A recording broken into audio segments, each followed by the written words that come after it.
प्यारे दोस्तों, जैसे कि इस MP3 वीडियो में केवल आपको वॉइस सुनाई देगा। आप लीड लगाकर अदर वर्क करते हुए भी अपनी तैयारी को लगातार जारी रख सकते हैं। जैसे कि आज हम लोग पढ़ेंगे मॉर्फोलॉजी ऑफ स्टेम, मतलब तने की आकार की संरचना, जो उसकी शारीरिक रचना होती है उसकी चर्चा करेंगे। एनाटॉमी करेंगे, उसकी संरचना करेंगे, एनाटॉमी को पढ़ेंगे और मॉर्फोलॉजी को। प्यारे दोस्तों, इसके पहले हम रूट को पढ़ चुके हैं।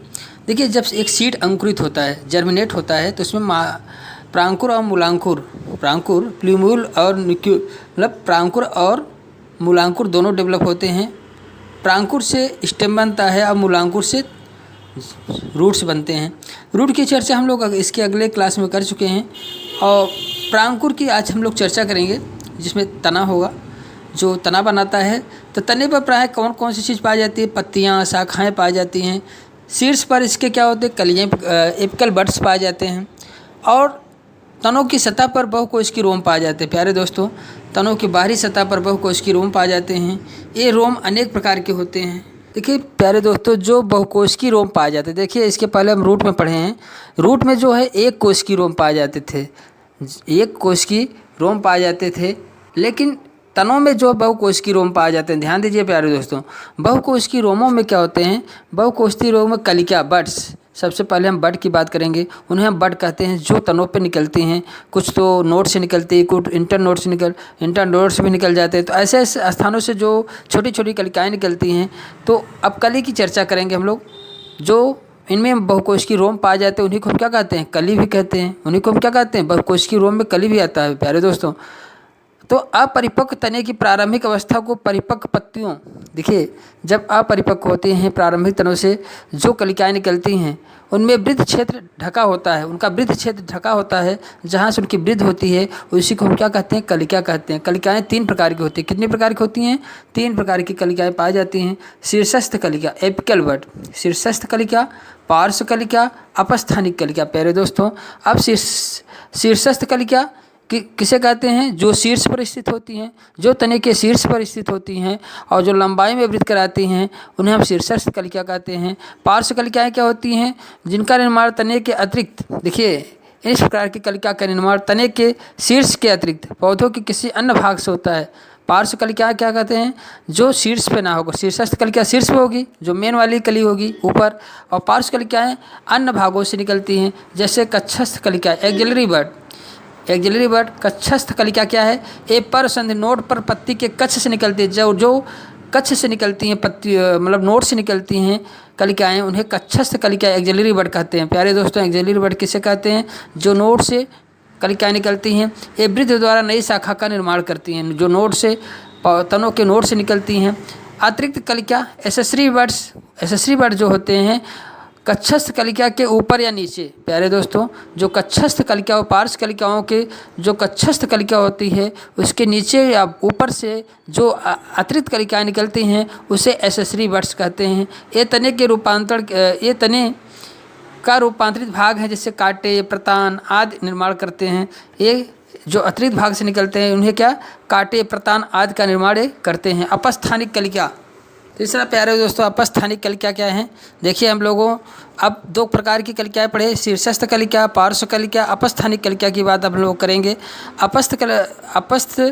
अपस्थानिक कलिकाएँ जो होती हैं, इनका निर्माण परसंध, नोड तथा एवं शीर्ष एपिकल भाग के अतिरिक्त अन्य स्थान से होता है। किसी स्टेम के किसी अन्य भाग से जो कलिकाएँ निकलती हैं, तो तने के अन्य भाग से निकलती हैं, जो नोड को छोड़कर, जो शीर्ष भाग और नोड को छोड़कर किसी अन्य स्थान से निकलती हैं, मतलब नोड और शीर्ष को छोड़कर अन्य स्थान से तने के अन्य भाग से निकलने वाली कलिकाओं को अपस्थानिक कलिका कहते हैं।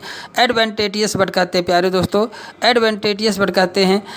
अब इनमें भी प्यारे दोस्तों तीन प्रकार के होते हैं। अपस्थानिक कलिका भी तीन प्रकार की होती हैं। फोलिएज बड होती हैं, इसका निर्माण पत्तियों से होता है।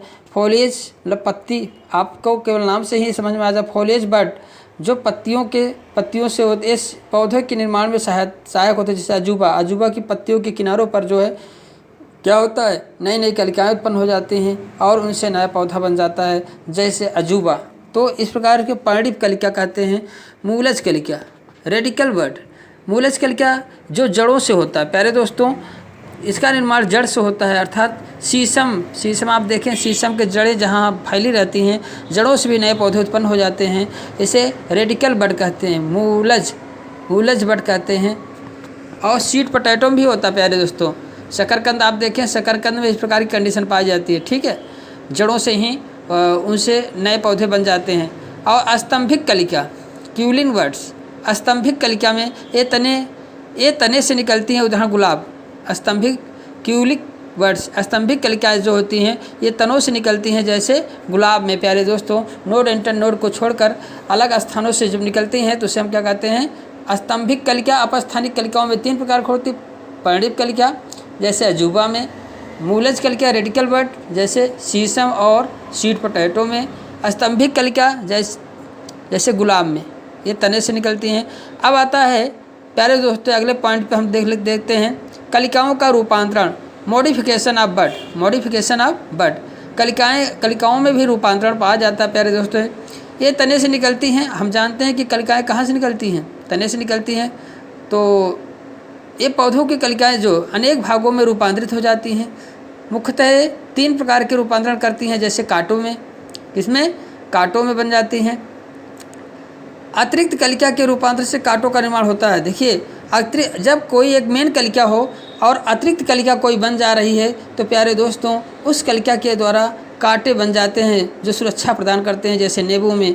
पत्र कलिका, बल्बिल्स, ये मसाल कलिका बड होती हैं, इनका कार्य वर्धी प्रजनन में सहायता देना होता है। ये मसाल कलिका बड होती हैं जिसका कार्य वर्धी प्रजनन में सहायता देना होता है, जैसे प्याज लहसुन। वर्धी कलिका में क्या होता है, सहायता देना होता है, जैसे प्याज और लहसुन। अगली कली होती है कांटे, उसके कांटों के बाद क्या आता है, पत्र प्रकलिका दूसरा है।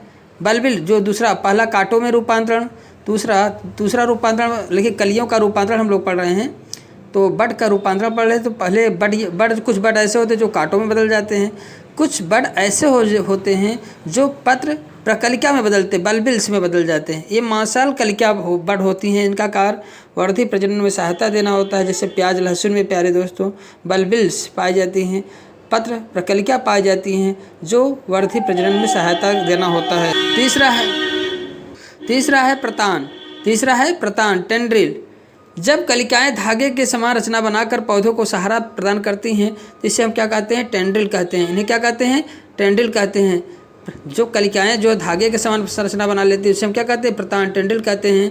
किन में पाया जाता है, कार्डियोस्पर्मम में पूछ लिया जाता है प्यारे दोस्तों, कार्डियोस्पर्मम में और पैसिफ्लोरा में और कार्डियोस्पोरा में टेंड्रिल संरचना पाई जाती है। जो कलिकाएं जो होती हैं टेंड्रिल में बदल जाती हैं।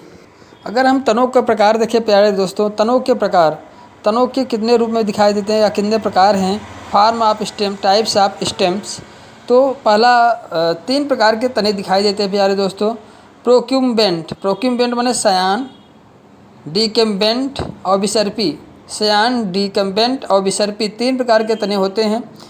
सयान मतलब, प्रोक्यूम्बेंट मतलब होता है ये तने भूमि पर रेंग कर वृद्धि करते हैं। सष्टांग जिसे सष्टांग पड़े रहते हैं, सष्टांग मतलब प्रोस्टेट पड़े रहते हैं, जैसे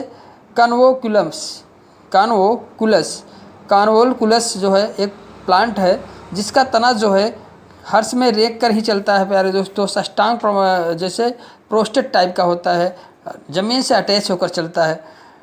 डिकम्बेंट क्या होते हैं, ये तने भूमि पर कुछ चलने के पश्चात उठने का प्रयत्न करते हैं। डिकम्बेंट ये भूमि पर कुछ दूर चलने के बाद उठने का प्रयास करते हैं।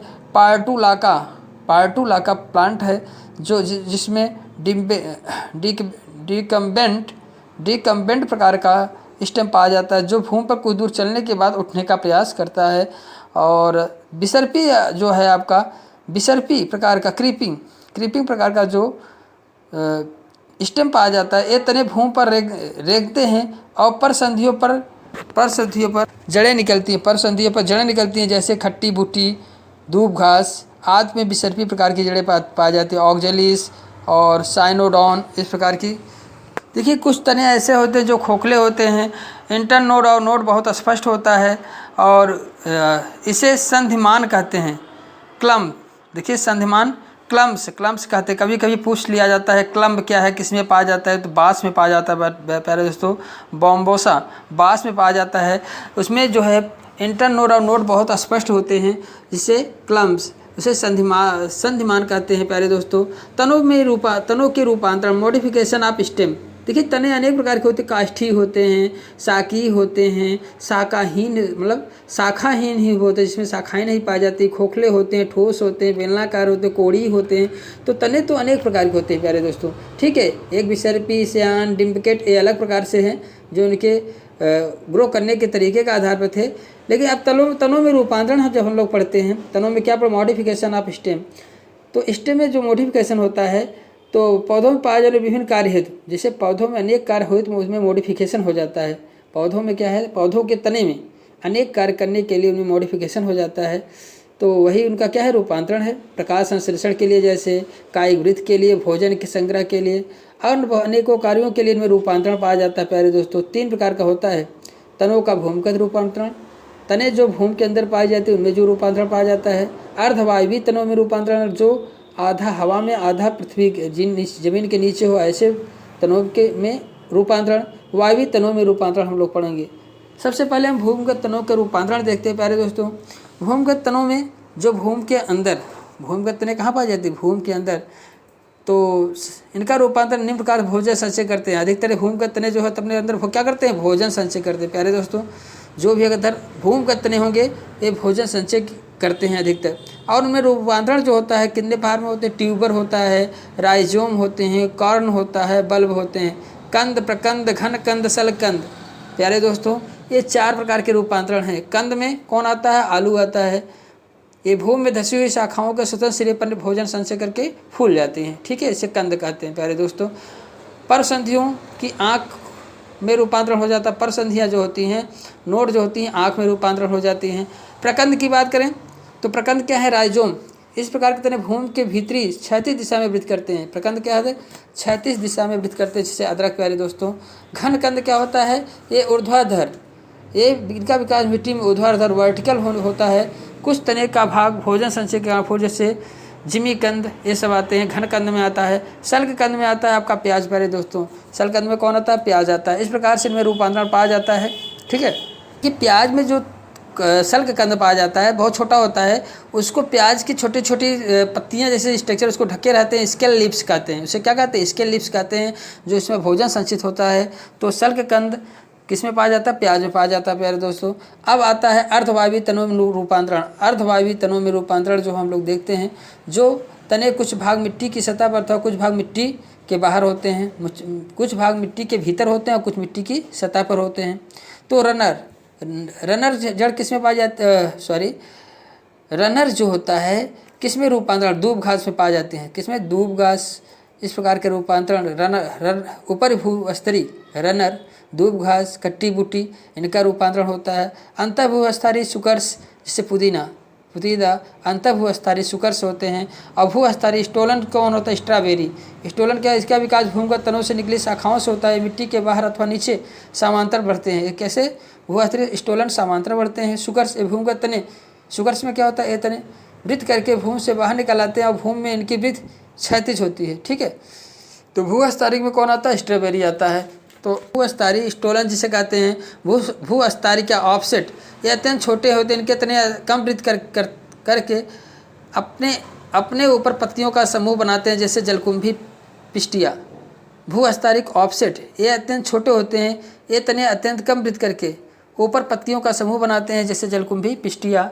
भूस्तरीय ऑफसेट प्लांट है। इस प्रकार से अर्धवायवीय तनों में रूपांतरण 4 प्रकार सब लोगों ने देखा। पहला है रनर में दूब घास है, खट्टी बूटी है। दूसरा है सुकर्स, पुदीना है। भूस्तरीय स्टोलन जो है, स्ट्रॉबेरी आता है। और चौथा है ऑफसेट में क्या होता है, भूस्तरीय क्या, जलकुंभी, पिस्टिया। प्यारे दोस्तों अब हम लोग देखते हैं modification of stem, aerial stem वायवीय तनों में रूपांतरण। अब हम लोग देखते हैं जो थर्ड कंडीशन थी, सी वाला। अभी इसके पहले हम लोगों ने पढ़ा, क्या क्या पढ़ा, तनों में भूमिगत रूपांतरण, अर्धवायवीय तनों में रूपांतरण पढ़े हम लोगों ने। वायवीय तनों में अब तीसरा हम लोग पढ़ेंगे, वायवीय तनों में रूपांतरण किस प्रकार से होता है। तो अनेक पौधों में तनों का वायवी भाग कुछ विशेष कार्यों में रूपांतरित हो जाता है, जैसे पर्णकाय स्तंभ। प्यारे दोस्तों, फाइलोक्लेट और क्लेडोड, आपने देखा होगा फाइलोक्लेट, पर्णकाय स्तंभ और पर्णापर क्लेडोड। तो सबसे पहले पर्णकाय स्तंभ की बात करते हैं। जैसे कभी कभी तना चौड़ा मांसाल हो जाता है, कभी कभी तना चौड़ा मांसाल हो जाता है और पत्तियों का आकार करता है। तना कैसे होता है? चौड़ा और मांसाल हो जाता है और पत्तियों का आकार करता है, जिसे पर्णकाय स्तंभ कहते हैं, फाइलोक्लेट कहते हैं। प्यारे दोस्तों, फाइलोक्लेट किसे कहते हैं? तना जो है चौड़ा हो जाता है और मांसल हो जाता है, इसे फाइलोक्लेट कहते हैं। ये बहुत बार पूछा जाता है। प्यारे दोस्तों ध्यान दीजिए, पर्णकाय स्तंभ, पर्णाभ स्तंभ, फाइलोक्लेट और क्लेडोड। तो फाइलोक्लेट क्या है? ये भी देखिए, दोनों की समान संरचना होती है। पर्णकाय स्तंभ और पर्णापर दोनों में क्या होता है? स्टेम का रूपांतरण है और ये पत्तियों में चेंज हो जाते हैं। लेकिन क्या डिफरेंस है, ये ध्यान दीजिएगा। इनकी संरचनाओं में थोड़ा डिफरेंस है कि फाइलोक्लेट जो है अनेक, या देखिए फाइलोक्लेट जो बनता है ये कई नोड इंटरनोड से मिलकर बनता है, कई नोड और इंटरनोड से मिलकर बनता है, जैसे नागफनी में, रस्कस में पाया जाता है। लेकिन कुछ क्लेडोड, अगर क्लेडोड का देखा जाए उसमें जो है एक नोड पाया जाता है, एक परसंधि होती है, अधिकतर एक परसंधि पाई जाती है और उन्हीं के द्वारा वो पत्तियों में एक परसंधि पत्तियों में बदल जाते हैं। उन्हीं संरचनाओं में क्या वो पत्तियों में बदल जाते हैं। इन्हीं को हम क्या कहते हैं? क्लेडोड कहते हैं। उन्हीं को क्या कहते हैं? तो पर्णकाय कहते हैं, पर्णाभ पर्व कहते हैं, पर्णाभ पर क्लेडोड कहते हैं। जैसे स्पैरगस में इस प्रकार की कंडीशन पाई जाती है। प्यारे दोस्तों, अगर अब आता है दो प्रकार के रूपांतरण हम लोगों ने देखा, पर्णकाय स्तंभ और पर्णाभ पर्व। दोनों में लीफ जैसी स्ट्रक्चर बनती है, लेकिन इंटरनोड नोड की संख्या किसमें अधिक होती है? फाइलोक्लेट में। जैसे नागफनी हम देखते हैं, नागफनी में पाया जाता है ना, रस्कस में। और तीसरा क्लेडोड है, क्लेडोड स्पैरगस। ये ध्यान दीजिए, एग्जाम्पल बहुत वेरी मोस्ट इंपॉर्टेंट होता है। प्यारे दोस्तों, स्पैरगस में पूछा जाता है, स्पैरगस। तना प्रतान। अब आ जाता है स्टेम टेंड्रिल। स्टेम टेंड्रिल की बात करें, जब पौधों के तनों की शाखाओं के सिरे या कक्षा कलिका के आरोही अंग प्रतान का निर्माण करता है। जब पौधों के तनों की शाखाओं के सिरे, पौधों के तनों के शाखाओं के सिरे या कक्षा कलिका से आरोही अंग निकलते हैं, टेंड्रिल निकलते हैं।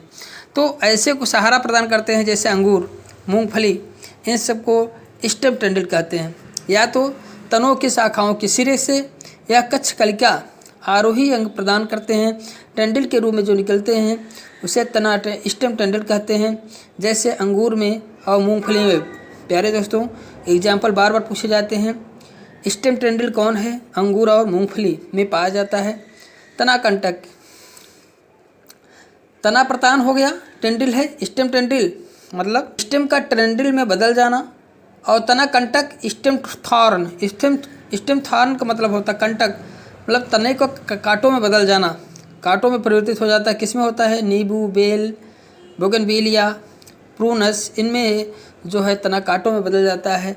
अब आते हैं प्यारे दोस्तों हम लोग तने के आंतरिक संरचना पर।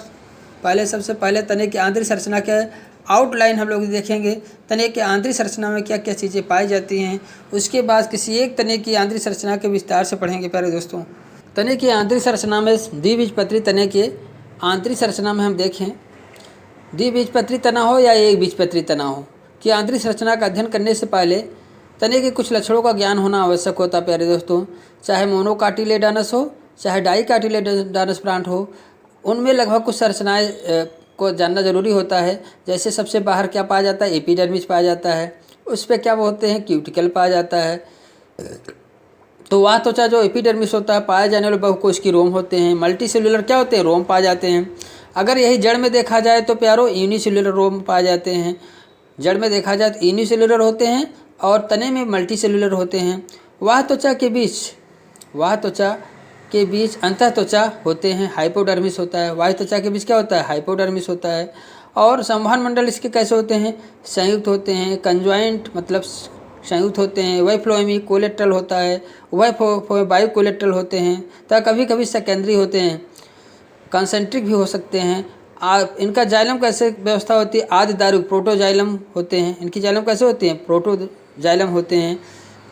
मध्यादि दारुक या अभिकेंद्रीय इंडार्च होता है। इनका जन्म कैसे होता है? इंडार्च। और जड़ों में कैसा होता है? एक्सार्च। जड़ों में कैसा होता था? एक्सार्च। इनमें इंडार्च। ठीक है, तो इस प्रकार से कुछ संरचनाएं थी। तो सबसे पहले हम द्विबीजपत्री तनों में सूरजमुखी के तने का अध्ययन करते हैं प्यारे दोस्तों। किसका? सूरजमुखी के तने के अनुप्रस्थ ट्रांसफर सेक्शन लेते हैं और सूक्ष्मदर्शी से उसका जब हम अध्ययन करते हैं तो क्या दिखाई देता है? सबसे बाहर एपिडर्मिस होता है, आप जानते हैं, उसमें क्यूटिकल पाए जाते हैं और उसमें क्या होते हैं? मल्टीसेलुलर रोम पाए जाते हैं, स्टोमेटा तो पाए ही जाते हैं प्यारे दोस्तों। उसके बाद कार्टेक्स का कंडीशन होता है, क्या होता है? कार्टेक्स पाया जाता है। ठीक है, इनका कार्टेक्स भाग जो होता है 3 भागों में बटा होता है प्यारे दोस्तों। इनका कार्टेक्स भाग 3 भागों में बटा होता है। जो बलकुट होता है इनका कार्टेक्स भाग 3 भागों में, हाइपोडर्मिस और जिसे हम अंतस्थ त्वचा कहते हैं, सामान्य बलकुट, जनरल कार्टेक्स, और अंदर की ओर जो कार्टेक्स पाया जाता है इंडोडर्मिस कहा जाता है। अंदर की ओर जो कार्टेक्स पाया जाता है उसे इंडोडर्मिस कहा जाता है। हाइपोडर्मिस होता है प्यारे दोस्तों, यह 3 से 5 ऊतक कोशिकाओं का लेयर होता है। हाइपोडर्मिस होता है जहाँ पे अंतराकोश की अवस्था इंटरसेलुलर स्पेस अनुपस्थित होते हैं। इंटरसेलुलर स्पेस जो होते हैं अनुपस्थित होते हैं। इनकी कोशिकाओं के कोने मोटे हो जाते हैं और सेलुलोज में धसे पेक्टिन पदार्थों के जम जाने के कारण इन कोशिकाओं में हरित लवक पाए जाते हैं। इनमें हरित लवक पाए जाते हैं। जनरल कार्टेक्स में क्या होता है? जनरल कार्टेक्स में मृत ऊतक कोशिकाएँ पाई जाती हैं। मृत ऊतक कोशिकाएँ इनमें पाई जाती हैं। ये कोशिकाएँ लगभग गोलाकार अंडाकार होती हैं और इनमें अंतराकोश की स्थान होते हैं। जबकि हाइपोडर्मिस में अंतराकोश के स्थान नहीं होते हैं। इंडोडर्मिस में कैसे होते हैं प्यारे दोस्तों? यह बलकुट अंतिम भाग में जो कार्टेक्स होता है, अंतिम परत है, इसकी कोशिकाएं, इंडोडर्मिस जो होता है यह कार्टेक्स की अंतिम परत है। इसकी कोशिकाएं ढोलक के आकार की होती हैं और बहुत निकट होती हैं। अंतःत्वचा केवल एक परत होती है। इंडोडर्मिस की कितनी परत होती है प्यारे दोस्तों? केवल एक परत होती है। अंतःत्वचा की कोशिकाओं में मंड, स्टार्च ग्रैंड पाए जाते हैं, जो स्टार्च शीथ भी कहते हैं। इनमें कैस्पेरियन पट्टियाँ दिखाई देती हैं। इनमें क्या दिखाई देती हैं? आपसे पूछा जाए कैस्पेरियन पट्टियाँ कहाँ दिखाई देती है तो इंडोडर्मिस में प्यारे दोस्तों। तो बलकुट के 3 भाग हैं, हाइपोडर्मिस, जनरल कार्टेक्स और इंडोडर्मिस। इंडोडर्मिस केवल एक परत होती है प्यारे दोस्तों। तो सामान्य मृत ऊतक कोशिकाओं से कौन? जनरल कार्टेक्स बना होता है, बीच वाला। ठीक है, अब हम इसके बाद कार्टेक्स की बाद कौन सी लेयर होती है? इंडोडर्मिस के बाद कौन सी लेयर अब है? परिरम, पेरीसाइकिल प्यारे दोस्तों। देखिए कार्टेक्स में 3 layer, hypodermis, general cortex, endodermis. अब इंडोडर्मिस के नीचे जो लेयर है पेरीसाइकिल है प्यारे दोस्तों। पेरीसाइकिल यह परत भी मृद ऊतक, पैरेन्काइमा, ध्रुव ऊतक, स्क्लेरेन्काइमा कोशिकाओं के एकांतर अल्टरनेट समूह से की उपस्थिति से बनते हैं। पेरीसाइकिल परिरंभ में पैरेन्काइमा, स्क्लेरेन्काइमा कोशिकाओं के एकांतर समूह से बनते हैं। पेरीसाइकिल अंतःत्वचा और संवहन मंडल, वैस्कुलर बंडल के मध्य में पाए जाते हैं और ध्रुव ऊतक के प्रत्येक समूह के साथ संवहन मंडल के फ्लोएम का संबंध होता है। कठोर वास्ट, हार्ड वास्ट भी कहते हैं इसे कठोर वास्ट भी का संवहन मंडल। अब इसके बाद पेरीसाइकिल के बाद कौन आता है? वैस्कुलर बंडल आता है प्यारे दोस्तों। वैस्कुलर बंडल जैसे कि चर्चा हुई कि कंजॉइंट होते हैं, कोलेट्रल होते हैं, मतलब संयुक्त होते हैं, और वही फ्लोएमी होते हैं। फ्लोएम क्या होता है? बाहर होता है। कोलेट्रल खुले प्रकार के, ओपन प्रकार के होते हैं, घेरे में व्यवस्थित होते हैं। प्रत्येक संवहन बंडल में दारू मतलब जाइलम, फ्लोएम तथा एधा कैम्बियम का बना होता है। देखिए प्यारे दोस्तों, वैस्कुलर बंडल अगर हम देखें तो कितने प्रकार के होते हैं? देखिए हम बता दें आपको, वैस्कुलर बंडल जो होते हैं 3 प्रकार के होते हैं, रेडियल, कंजॉइंट और कॉन्सेंट्रिक। रेडियल, कंजॉइंट और कॉन्सेंट्रिक। देखिए रेडियल वैस्कुलर बंडल की हम बात करें तो एक बार vascular bundle are part of transport system of plant. देखिए वैस्कुलर बंडल क्या है? ट्रांसपोर्ट सिस्टम प्लांट का। They are responsible for conducting of water, minerals, food material. Vascular bundle are classified to 3 main category में। Radial vascular bundle जो है आपका, जो मैंने बताया, रेडियल, कंजॉइंट और कॉन्सेंट्रिक वैस्कुलर बंडल 3 प्रकार के मैंने बताया।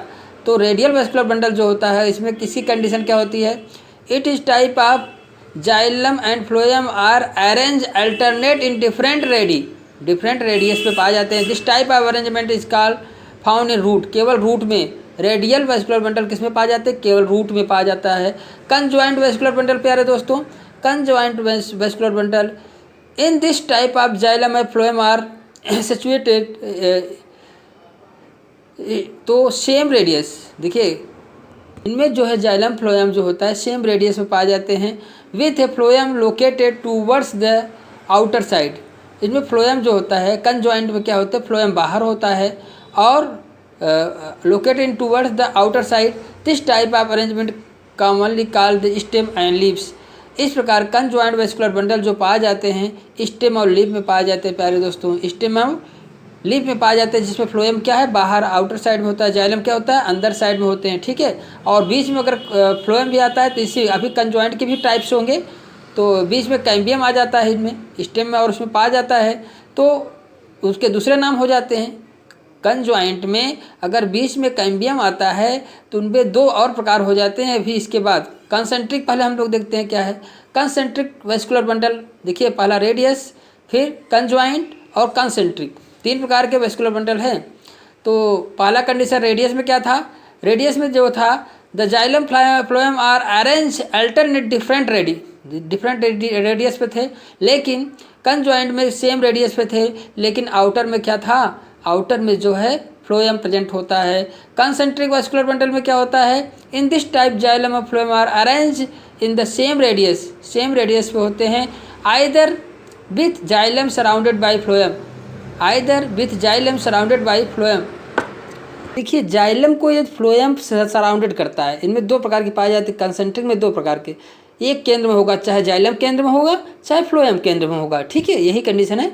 फ्लोएम यदि जाइलम को चारों ओर से कवर करता है तो इसे क्या कहते हैं, एम्फीक्राइबल या लेप्टोसेंट्रिक, इसे क्या कहा जाता है, लेप्टोसेंट्रिक कहते हैं।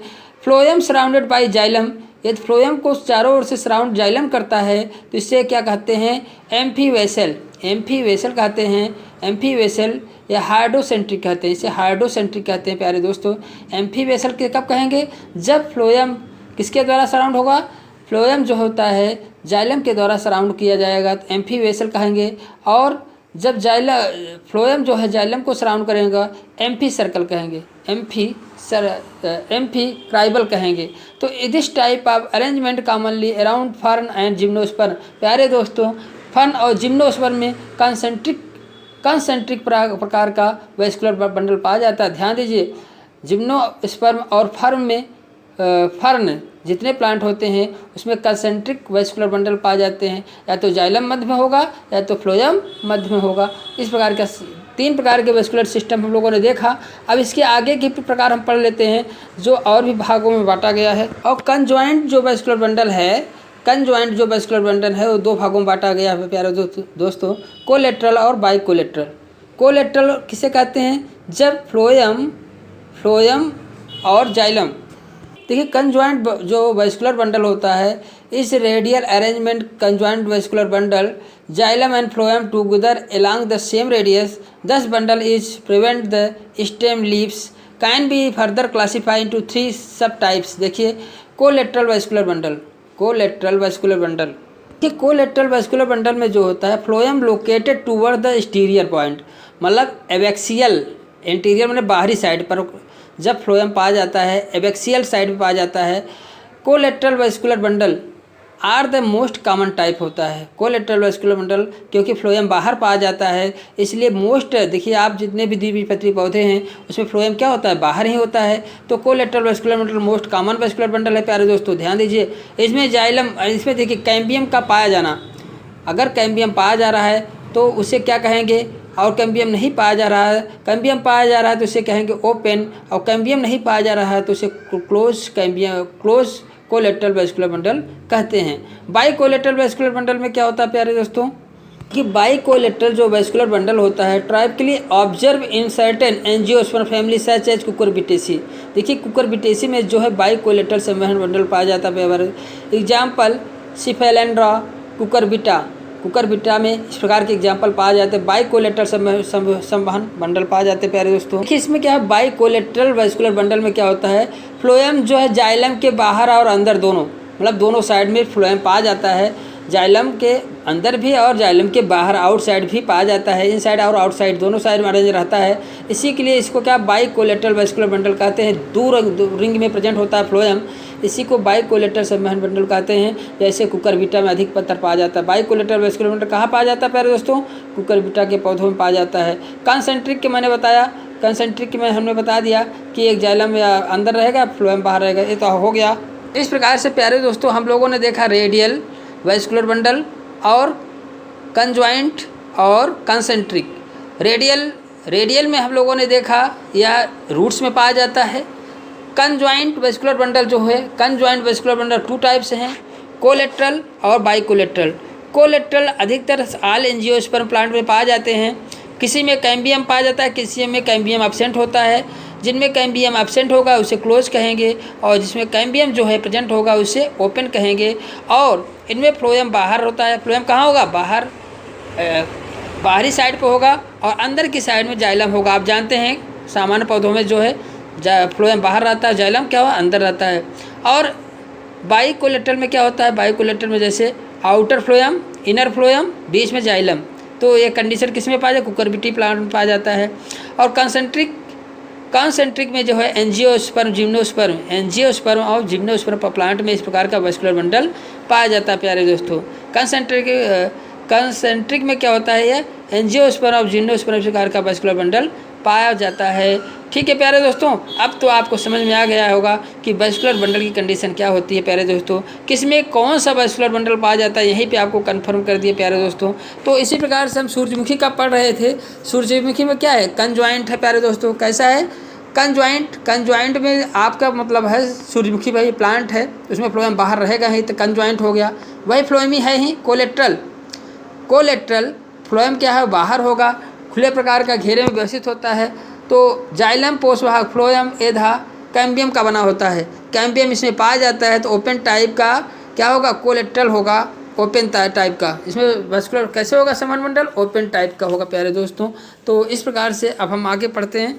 तो कुकुरबिटा पौधों में कंजॉइंट, उभय फ्लोएमी, खुले ओपन प्रकार के संवहन बंडल पाया जाता है। और बाइकोलेट्रल प्यारे दोस्तों, कंजॉइंट, बाइकोलेट्रल, उभय फ्लोएमी संवहन बंडल किसमें पाया जाता है? कुकुरबिटा में पाया जाता है। ओपन होता है, खुले प्रकार के। इसमें कैम्बियम नहीं पाया जाता प्यारे दोस्तों, ध्यान दीजिए। ये बाइकोलेट्रल होता है लेकिन ओपन प्रकार का होता है। इसमें बीच में कैम्बियम की परतें नहीं पाई जाए। जाइलम के बीच में कैम्बियम की परतें होती, परंतु केवल वह कैम्बियम ही सक्रिय होता है। इसमें फ्लोएम पाया जाता है लेकिन वह कैम्बियम ही सक्रिय होती है, इसलिए ओपन कहा जाता है। पर ध्यान दीजिए, ओपन कहा जाता है। इसका वेस्कुलर बंडल जो होता है कैसे, किस प्रकार का होता है? ओपन होते हैं, क्योंकि इसमें कैम्बियम की परतें पाई जाती हैं। जाइलम फ्लोएम के बीच में कैम्बियम की परतें होती हैं, केवल वह कैम्बियम की सक्रिय होता है। वह कैम्बियम इनका क्या होता है? सक्रिय। आंतरिक कैम्बियम का सक्रिय नहीं होता है। जाइलम फ्लोएम के बीच में पाया जाता है, लेकिन बाहर का जो कैम्बियम होता है सक्रिय होता है। अंदर का आपसे पूछ लिया जाए, कैम्बियम की 2 परतें किसमें पाई जाती हैं? कुकुरबिटा में पाई जाती हैं।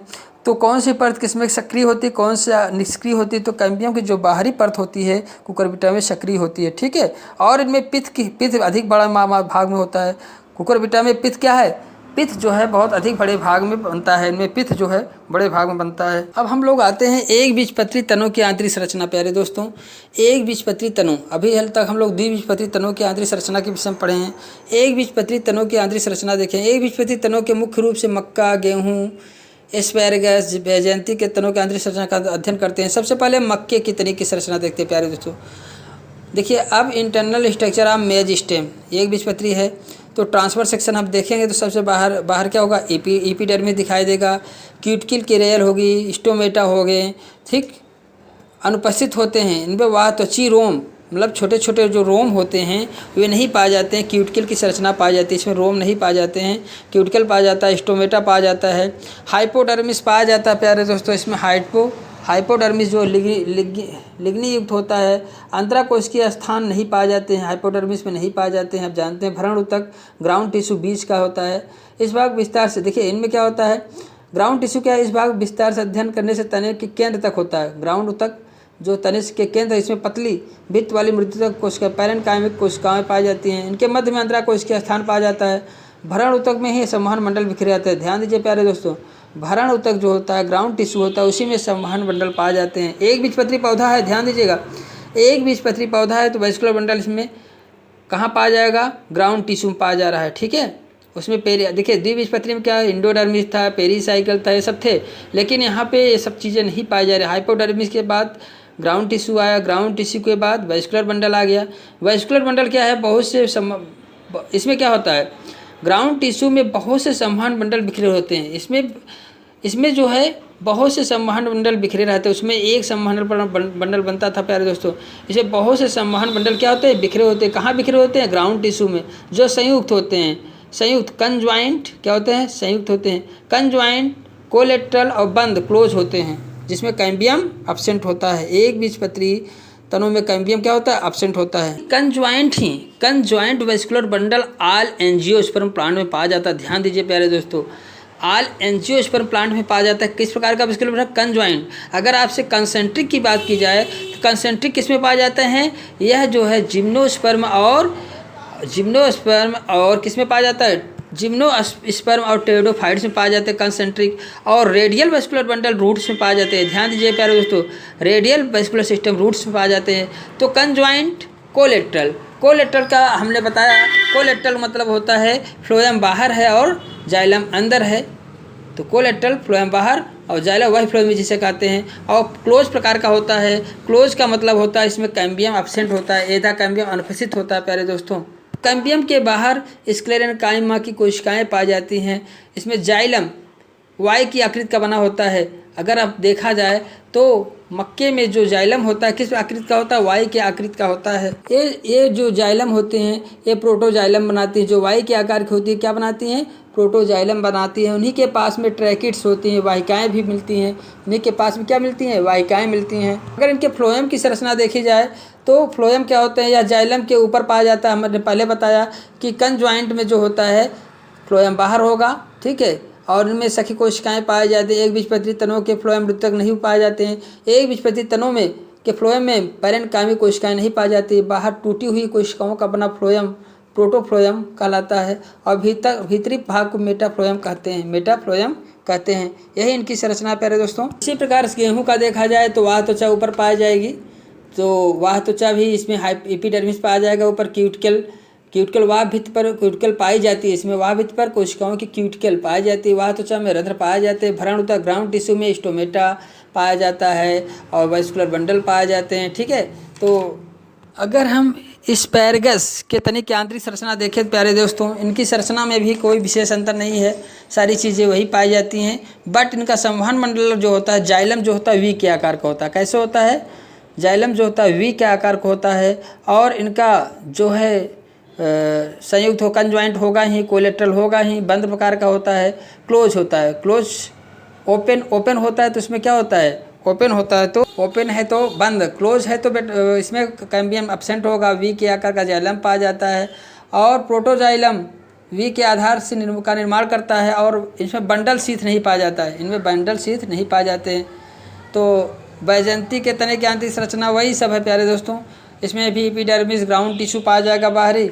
और संवहन मंडल इसके कैसे होते हैं, कंजॉइंट, कोलेट्रल, क्लोज, बंद प्रकार का संवहन मंडल घेरे हुए दृढ़ ऊतक कोशिकाओं के छाद होते हैं।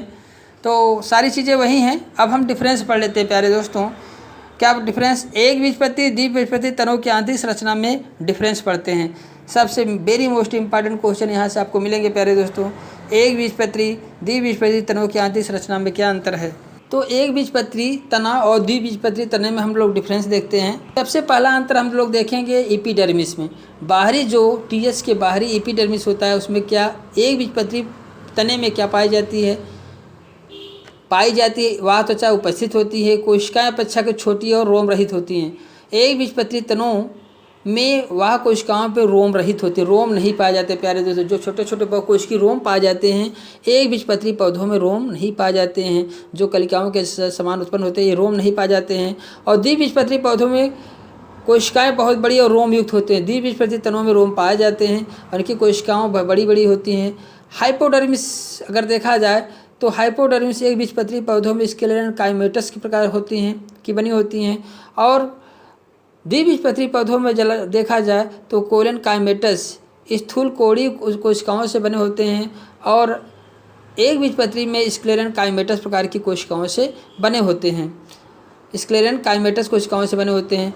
कार्टेक्स देखा जाए तो कार्टेक्स जो होता है एक बीजपत्री पौधों में अनुपस्थित होता है, परंतु भरण ऊतक अंतः त्वचा से के मध्य तक फैला होता है। लेकिन भरण ऊतक इसमें अंतः त्वचा से मध्य तक भरण ग्राउंड टिश्यू पाया जाता है। इसमें कार्टेक्स के स्थान पर क्या पाया जाता है प्यारे दोस्तों? ग्राउंड टिश्यू पाया जाता है। ग्राउंड टिश्यू पाया जाता है और उसी मतलब वेस्कुलर बंडल उसी में पाया जाता है। ग्राउंड टिश्यू में ही वेस्कुलर बंडल पाया जाता है। जबकि मृतक की कुछ परतें का बना होता है क्या? कार्टेक्स कुछ परतों का बना होता है। अगर आपसे पूछा जाए एंडोडर्मिस अनुपस्थित होता है, क्योंकि यहाँ ग्राउंड टिश्यू पाया जा रहा है, तो एंडोडर्मिस, पेरिरम, मेडुलरी किरणें ये सब क्या है? अनुपस्थित होती हैं। एक कोई देखिए, अगर हम देखा जाए तो द्विबीजपत्री में अंतः त्वचा एंडोडर्मिस एक कोश की परत बंडल युक्त परत होती है, पाई जाती है। और अगर परिरम पेरीसाइकिल देखा जाए, एक कोश का मोटी को होता है, एंडोडर्मिस पाया जाता है। अंतः त्वचा से बनी परिरंभ होती है, पेरीसाइकिल पाई जाती है किसमें? द्विबीजपत्री पौधों में। एंडोडर्मिस किसमें पाई जाती है? द्विबीजपत्री में। एक बीजपत्री में एब्सेंट, क्योंकि वहाँ पे क्या होता है? ग्राउंड टिश्यू होते हैं। मेडुलरी किरणें किसमें पाई जाती हैं? संवहन मंडलों के मध्य में पाई जाती हैं क्या? मेडुलरी किरणें पाई जाती हैं किसमें? द्विबीजपत्री पौधों में, ना कि एक बीजपत्री पौधों के तने में। तो प्यारे दोस्तों, इस प्रकार से अगर हमने देखा कि किस प्रकार से, मैं आप पित्त का देख लें, पित्त किस में डेवलप होते हैं, किस में कम डेवलप होता है। पित्त की बात करें तो एक बीजपत्री पौधों में जो है पित्त अनुपस्थित होता है। पित्त क्या होता है? अनुपस्थित होता है। पित्त नहीं पाया जाता एक बीजपत्री पौधों में। केंद्र में स्थित मृतक कोशिकाओं का बना होता है किसमें? द्विबीजपत्री तनों के पौधों के तने में केंद्र में मृतक कोशिकाओं का बना होता है। ऊपर दिए गए विवरण के अनुसार क्रम 3 से 7 तक के ऊतकों का स्थान मृतकी भरण ऊतक होता है। मृतकी भरण वही है, मृतकी भरण ऊतक कोशिकाओं का समूह स्थान ले। पित्त भी क्या है? एक बीजपत्री पौधों में जो पूरा स्पेस कौन घेर लेता है? ग्राउंड टिश्यू, मृतक उस कोशिकाओं से भरे रहते हैं। संवहन बंडल की बात की जाए, अब मेन अंतर यहाँ से क्वेश्चन बनते हैं प्यारे दोस्तों। संवहन बंडल की बात की जाए तो बिखरे हुए होते हैं किसमें? एक बीजपत्री पौधों के तने में। एक बीजपत्री पौधों के तने में संवहन बंडल कैसे होते हैं? बिखरे होते हैं। और इनमें देखा जाए एक या एक से अधिक घेरों में व्यवस्थित होते हैं। अगर द्विबीजपत्री तनों में संवहन बंडल पाए जाते हैं, एक या एक से अधिक घेरों में पाए जाते हैं, लेकिन इसमें कैसे होते हैं? बिखरे हुए होते हैं। और संवहन मंडल दूसरा क्या है? कंज्वाइंट वो भी होगा, वही फ्लोमी होगा, वही फ्लोमी वो भी होगा। और ये बंद प्रकार का होता है, क्लोज होता है किसमें? एक बीजपत्री में। लेकिन ओपन किसमें होगा? द्विबीजपत्री में तनों में, क्योंकि वहाँ पे कैम्बियम पाया जाता है, जिसमें कैम्बियम प्रेजेंट होगा जाइलम फ्लोएम जाइलम के बीच में। वहाँ पे क्या वही फ्लोमी मतलब फ्लोएम बाहर, दोनों में फ्लोएम बाहर होगा। कंज्वाइंट दोनों में होगा, क्योंकि एंजियोस्पर्म प्लांट है तो कंडीशन वही होगी। कंज्वाइंट, कोलेट्रल खुले, ओपन एंड क्लोज। बड़े केंद्र की ओर होते हैं। देखिए संवहन मंडल क्या होते हैं? बड़े केंद्र की ओर होते हैं। कौन किसमें? एक बीजपत्री पौधों में। समान आकार किसमें होते हैं? द्विबीजपत्री में समान आकार के होते हैं। अंडाकार साधारणतः वेश आकार के होते हैं, वेव शेप्ड, मतलब अंडाकार नहीं होते हैं किसमें? द्विबीजपत्री पौधों में। द्विबीजपत्री पौधों के तनों में संवहन मंडल अंडाकार नहीं होते, जबकि एक बीजपत्री में अंडाकार संवहन मंडल लगभग पाए जाते हैं। संवहन मंडल अच्छा बंडल शीत उपस्थित होते हैं कि एक बीजपत्री पौधों में, और अनुपस्थित होते हैं अगर बंडल शीत की बात आ जाए तो किसमें पाए जाते हैं? एक बीजपत्री पौधों के तने में।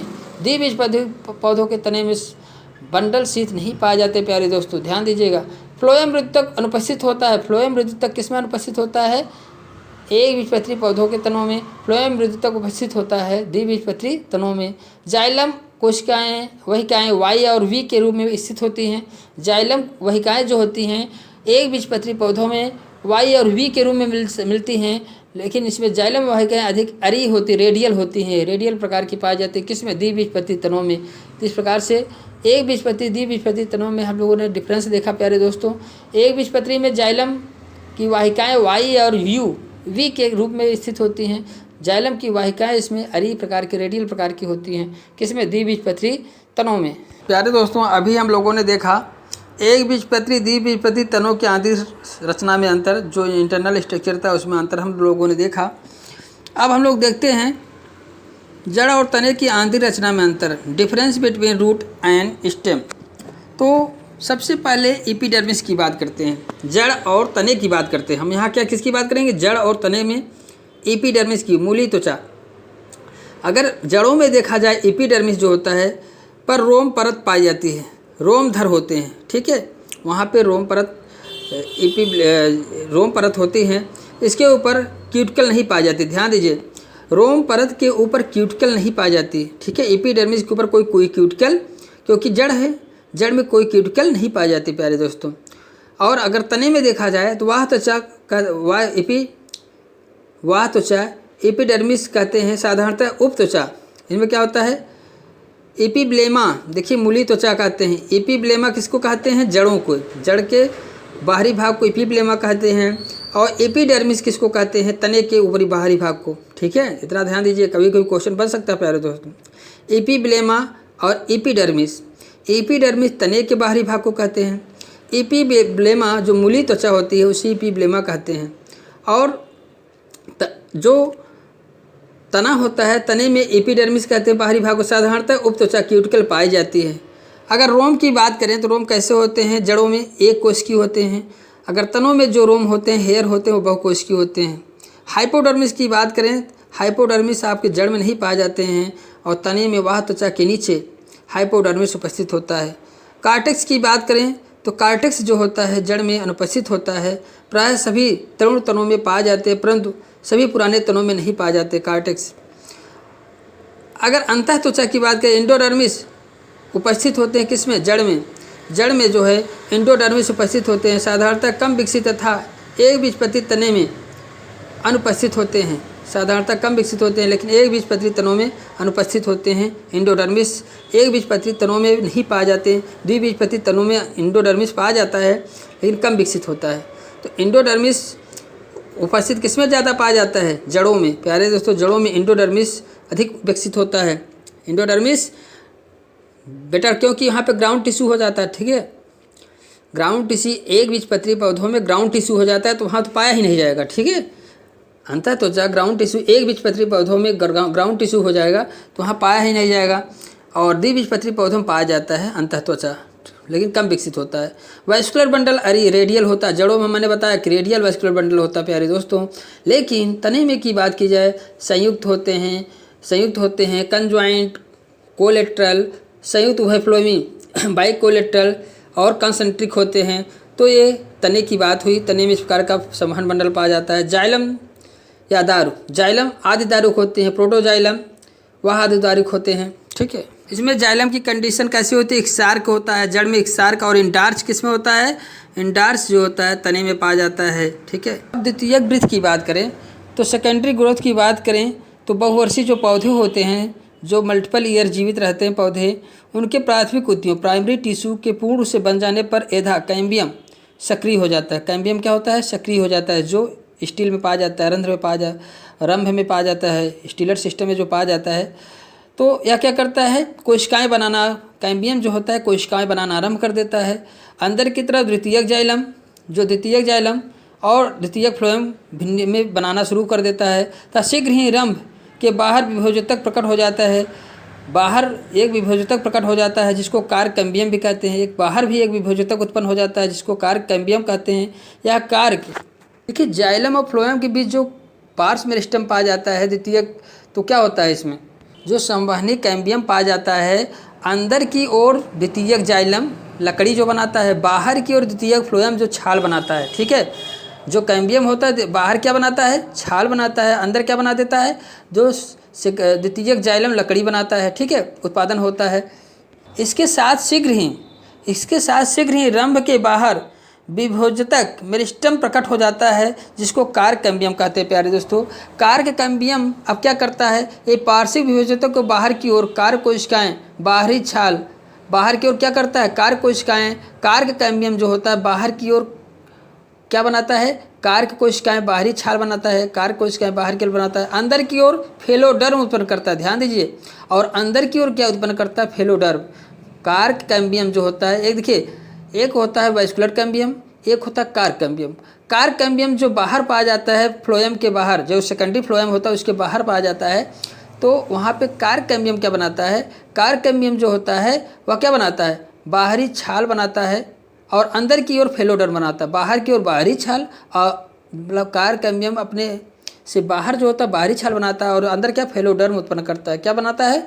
फेलोडर्म उत्पन्न करता है। तो हम कह सकते हैं कैम्बियम मतलब जो वैस्कुलर कैम्बियम होता है और कार्क कैम्बियम के द्वारा सेकेंडरी टिश्यू का निर्माण होता है प्यारे दोस्तों, जो पौधों की मोटाई बढ़ जाती है। किसके द्वारा?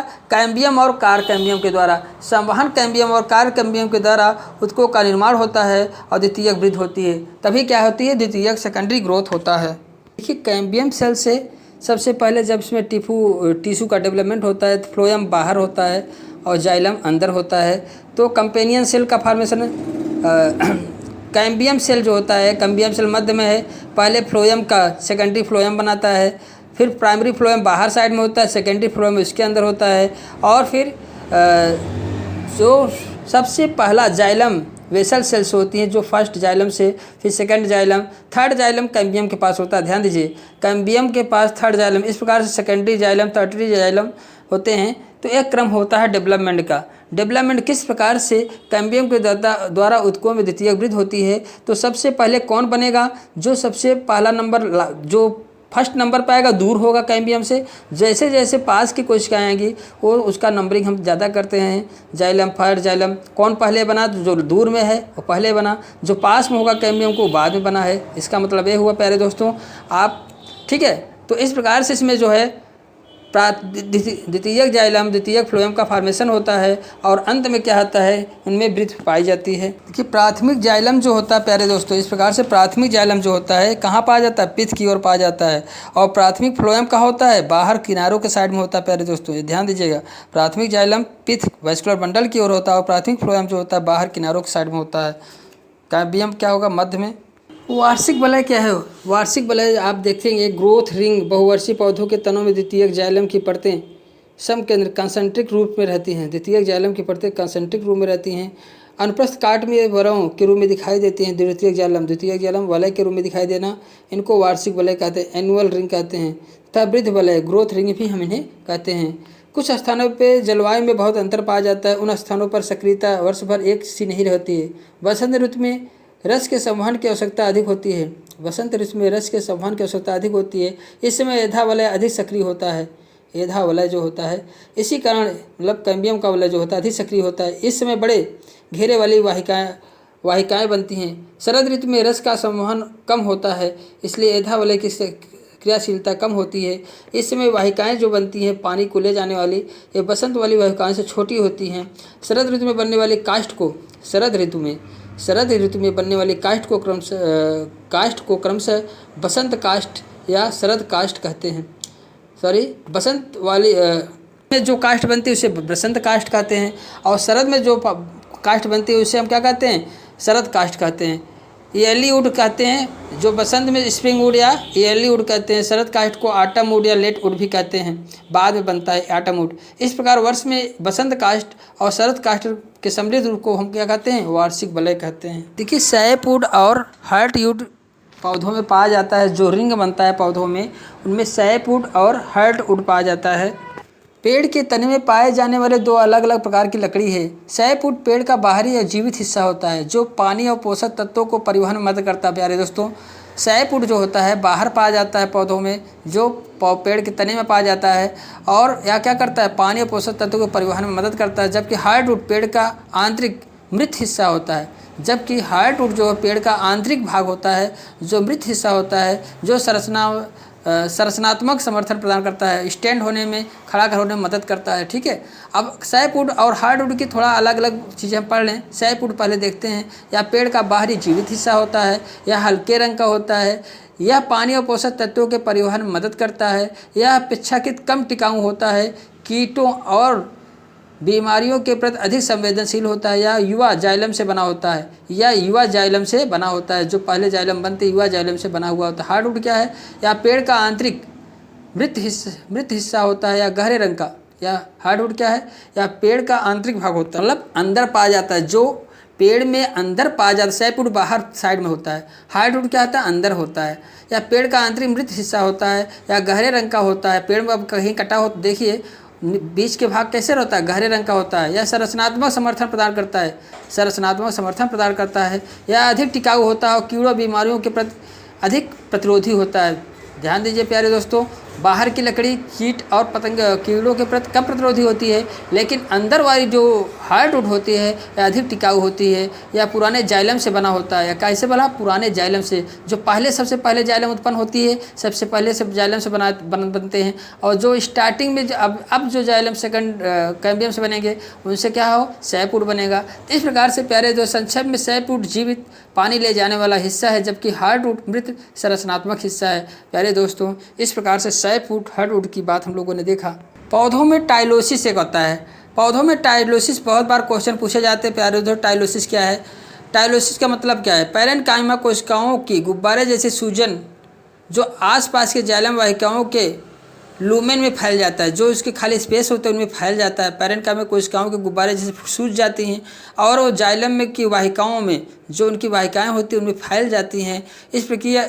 यह प्रक्रिया जो लकड़ी के पौधों में होता है, फंगस, रोगजनक, एम्बोलिज्म, हवा के बुलबुले और संभावित रूप से क्षत या तनाव के खिलाफ एक रक्षा तंत्र है। ये क्या है? रक्षा तंत्र है प्यारे दोस्तों।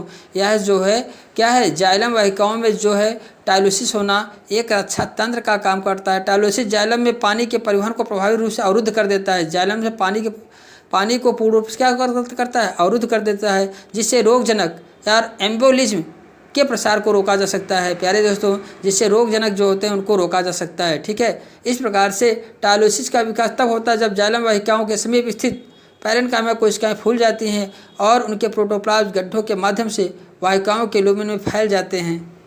तो ये क्या क्या काम करते हैं? रोगाणुओं से बचाते हैं, एम्बोलिज्म की रोकथाम कर घाव भरने में सहायक हैं। ठीक है, इस प्रकार से ये जो होता है आपका टाइलोसिस की चर्चा हुई हम लोगों को देखें। देखिए एक और आता है कास्ट, दो प्रकार के, एक पोरस और नॉन पोरस, सारंध्री और आरंध्री। आरंध्री प्रकार की कास्ट होता है, इनमें हम लोग देख लेते हैं। सारंध्री क्या होते हैं? छिद्रयुक्त। देखिए एक छिद्रयुक्त कास्ट में आंतरिक रिक्तियाँ वायु जेबे जैसी संरचना को कमजोर बनाती है, संभावित रूप से रिसाव का कारण बनती है, जबकि गैर छिद्रयुक्त पूर्ण कास्ट न्यूनतः बिना आंतरिक रिक्तियों के ठोस होती हैं। तो छिद्रयुक्त कास्ट की बात हम लोग कर दें, सामग्री के भीतर रिक्त स्थान छिद्र होता है जो कास्टिंग प्रक्रिया के दौरान फंजी गैस या अन्य कारकों के कारण हो सकते हैं। देखिए प्यारे दोस्तों, द्विबीजपत्री तने के अनुपस्थित काट में द्वितीयक जाइलम की कोशिकाएं वेसल से बड़े छिद्रों के समान दिखाई देते हैं। वाहिकाओं के अतिरिक्त अन्य ऊतक समान माप के होते हैं। इस प्रकार द्वितीयक जाइलम को पोरस ऊतक कहते हैं। ध्यान दीजिएगा, जो एंजियोस्पर्म में जो तने होते हैं वे पोरस ऊतक होते हैं। अनावृत जिम्नोस्पर्म में जो होते हैं जैसे चीड़ है, चीड़ की वाहिकाओं का अभाव होता है, उनमें वाहिकाएं नहीं पाई जाती हैं। इस प्रकार की द्वितीयक जाइलम को आरंध्री नॉन पोरस ऊतक कहते हैं। तो पाइनस में कैसा पाया जाता है? पाइनस या जिम्नोस्पर्म में जो साइकस और जिम्नोस्पर्म जो पाए जाएंगे लकड़ी, वो कैसे होंगे? नॉन पोरस ऊतक होगा। और जो एंजियोस्पर्म प्लांट पाए जाते हैं उसमें पोरस क्या होंगे? उसमें पोरस सारंध्रिक ऊतक पाए जाते हैं प्यारे दोस्तों, जो सेकेंडरी जाइलम से बनते हैं। देखिए प्यारे दोस्तों, काग एधा से मतलब कार्क कैम्बियम से रंभ के बाहर द्वितीयक ऊतकों का निर्माण, मतलब क्या है? कार्क कैम्बियम से द्वितीयक ऊतकों का निर्माण कैसे होता है? कार्क कैम्बियम से द्वितीयक ऊतकों का निर्माण कैसे होता है? देखिए कार्क कैम्बियम को हम फेलोजेन कहते हैं। कार्क कैम्बियम कहिए या फेलोजेन कहिए, कार्क कैम्बियम को हम फेलोजेन भी कहते हैं। फेलोजेन से रंभ के बाहर द्वितीयक ऊतकों का निर्माण, रंभ स्टील के बाहर द्वितीयक ऊतकों का निर्माण जिसे पेरीडर्म कहते हैं। जब द्वितीयक ऊतक बनते हैं, द्वितीयक ऊतकों का निर्माण जिसे हम क्या कहते हैं? पेरीडर्म कहते हैं होता है। यह प्रक्रिया पौधों के द्वितीयक वृत्त का हिस्सा है जो तने और जड़ों की मोटाई में वृत्त करती है। जो तने और जड़ों की मोटाई में क्या करता है? वृत्त करता है। अगर हम इसे विस्तार से देखें तो क्या होगा? कार्क कैम्बियम जो होता है, कार्क कैम्बियम क्या है? यह एक पार्श्व मेरिस्टम है जो रंभ कार्टेक्स के बाहर स्थित होता है या द्वितीय वृत्त के दौरान सक्रिय होता है। द्वितीय वृत्त के दौरान कार्क कैम्बियम क्या होता है? सक्रिय होता है और विभाजित होकर दो प्रकार की कोशिकाएं बनाता है, कार्क और काग अंतः फेलोडर्म। काग कोशिकाएं बनाता है और फेलोडर्म बनाता है। द्वितीयक ऊतक काग जो होता है, कार्क जो कोशिकाएं होती हैं या काग एधा के बाहर की ओर बनने वाली कोशिकाएं हैं। कार्क कोशिकाएं जो बाहर बनती हैं मोटी, मृत और वायुरोधी होती हैं। यह पौधों को यांत्रिक सहारा, पानी की हांस से सुरक्षा और चोट से बचाने में मदद करती हैं। कार्क जो होती हैं, कार्क कोशिकाएं जो होती बाहर होती है और फेलोडर्म जो होती अंदर होती हैं। कार्क अंतः जो 2 प्रकार की कोशिकाएं बनाता है, द्वितीयक ऊतक बनती है 2 प्रकार की, कार्क और फेलोडर्म। यह काक एधा के अंदर की ओर बनने वाली फेलोडर्म कहाँ बनता है? अंदर की ओर कोशिकाएं हो जो जीवित और पतली भित्त वाली होती हैं। यह रंभ का हिस्सा होता है। यह किसका हिस्सा होता है? रंभ का, स्टील का हिस्सा होता है। यह रंभ का हिस्सा होता है। यह प्रकाश संश्लेषण में मदद कर सकते हैं। ये जो फेलोडर्म होते हैं ये प्रकाश संश्लेषण में मदद कर सकते हैं। तो द्वितीयक वृत्त कैसे होता है इनमें?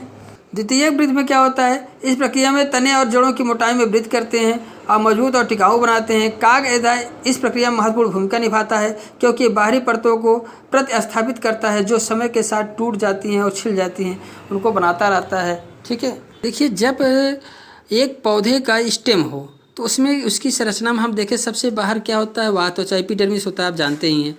ठीक उसके अंदर जो कार्क कैम्बियम होता है, कार्क कैम्बियम क्या बनाता है? बाहर की साइड में कार्क बनाता है जो छाल और लेंटिसेल बनाता है। लास्ट में कार्क क्या बनाता है? छाल और लेंटिसेल बनाता है। और नीचे अंदर की साइड में द्वितीयक वल्कुट, सेकेंडरी कार्टेक्स बनता है। तो कार्क एधा से सेकेंडरी कार्टेक्स अंदर बनाता है। अब आता है कैम्बियम के अंदर। देखिए कैम्बियम के अंदर जो केंद्र की ओर वार्षिक बल्ब बनते हैं, जैसे बसंत ऋतु, शरद ऋतु, द्वितीय मेडुलरी किरणें सब अंदर बनते हैं। बाहर की ओर क्या द्वितीयक कास्ट बनते हैं, जैसे सेकेंडरी वुड होते हैं और फ्लोएम सेकेंडरी फ्लोएम बाहर पाए जाते हैं।